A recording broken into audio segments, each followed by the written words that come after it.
Audio clip number 34۔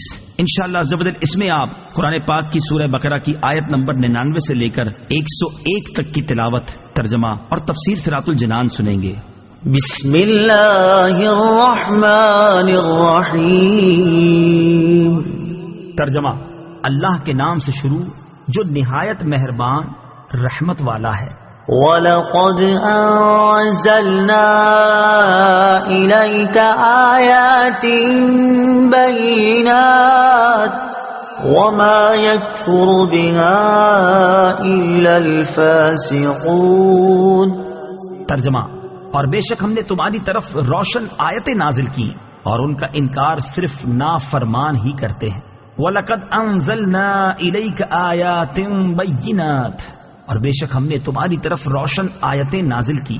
تفسیر صراط الجنان میں ہے، ابن سوریہ نے نبی اکرم صلی اللہ تعالی علیہ وسلم سے کہا کہ آپ کوئی ایسی چیز لے کر نہیں آئے جسے ہم پہچانتے ہوں، اور آپ پر ایسی کوئی روشن آیت نازل نہیں ہوئی جس کی وجہ سے ہم آپ کی پیروی کریں۔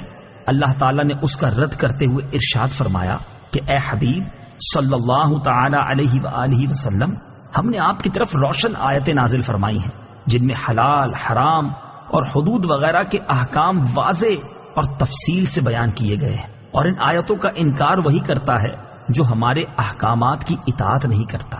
یاد رہے کہ یہاں فاسقوں سے مراد کافر اور منافق ہیں۔ أَوَكُلَّمَا عَاهَدُوا عَهْدًا نَبَذَهُ فَرِيقٌ مِّنْهُمْ بَلْ أَكْثَرُهُمْ لَا يُؤْمِنُونَ۔ ترجمہ: اور جب کبھی انہوں نے کوئی عہد کیا تو ان میں سے ایک گروہ نے اس عہد کو پھینک دیا، بلکہ ان میں سے اکثر مانتے ہی نہیں۔ عاہدوا عہدن، انہوں نے عہد کیا۔ حضرت عبداللہ ابن عباس رضی اللہ تعالی عنہما فرماتے ہیں، جب حضور پر نور صلی اللہ تعالی علیہ وسلم نے یہودیوں کو اللہ تعالیٰ کے وہ عہد یاد دلائے جو حضور اقدس صلی اللہ تعالی علیہ وسلم پر ایمان لانے کے متعلق تھے، تو مالک بن سیف نے کہا، خدا کی قسم آپ کے بارے میں ہم سے کوئی عہد نہیں لیا گیا۔ اس کے جواب میں یہ آیت نازل ہوئی اور فرمایا گیا کہ یہودیوں نے جب کبھی کوئی عہد کیا تو ان میں سے ایک گروہ نے اس عہد کو ویسے ہی پیٹھ پیچھے پھینک دیا، بلکہ ان میں سے اکثر یہودیوں کو تورات پر ایمان ہی نہیں، اس لیے وہ عہد توڑنے کو گناہ نہیں سمجھتے اور نہ ہی اس بات کی کوئی پرواہ کرتے ہیں۔ بعض مفسرین نے فرمایا کہ یہودیوں نے یہ عہد کیا تھا کہ جب نبی کریم صلی اللہ تعالی علیہ وسلم کا ظہور ہوگا تو ہم ان پر ضرور ایمان لائیں گے اور عرب کے مشرکوں کے خلاف ہم ضرور ان کے ساتھ ہوں گے۔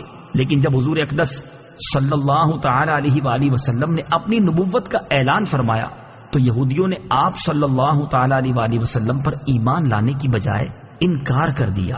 اس پر یہ آیت نازل ہوئی، وَلَمَّا جَاءَهُمْ رَسُولٌ مِّنْ عِندِ اللَّهِ مُصَدِّقٌ لِّمَا مَعَهُمْ نَبَذَ فَرِيقٌ مِّنَ الَّذِينَ أُوتُوا الْكِتَابَ كِتَابَ اللَّهِ وَرَاءَ ظُهُورِهِمْ كَأَنَّهُمْ لَا يَعْلَمُونَ۔ ترجمہ: اور جب ان کے پاس اللہ کی طرف سے ایک رسول تشریف لایا جو ان کی کتابوں کی تصدیق فرمانے والا ہے تو اہل کتاب میں سے ایک گروہ نے اللہ کی کتاب کو پیٹھ پیچھے یوں پھینک دیا گویا وہ کچھ جانتے ہی نہیں ہیں۔ جاءہم رسول، ان کے پاس رسول آیا۔ یہاں رسول سے مراد سرکار دو عالم محمد مصطفیٰ صلی اللہ تعالی علیہ وآلہ وسلم ہیں، اور چونکہ آپ صلی اللہ تعالی علیہ وسلم توریت، زبور وغیرہ کی تصدیق فرماتے تھے اور خود ان کی کتابوں میں بھی حضور صلی اللہ تعالی علیہ وسلم کی تشریف آوری کی بشارت اور آپ صلی اللہ تعالی علیہ وآلہ وسلم کے اوصاف و احوال کا بیان تھا، اس لیے حضور انور صلی اللہ تعالی علیہ وآلہ وسلم کی تشریف آوری اور آپ صلی اللہ تعالی علیہ وسلم کا وجود مبارک ہی ان کتابوں کی تصدیق ہے۔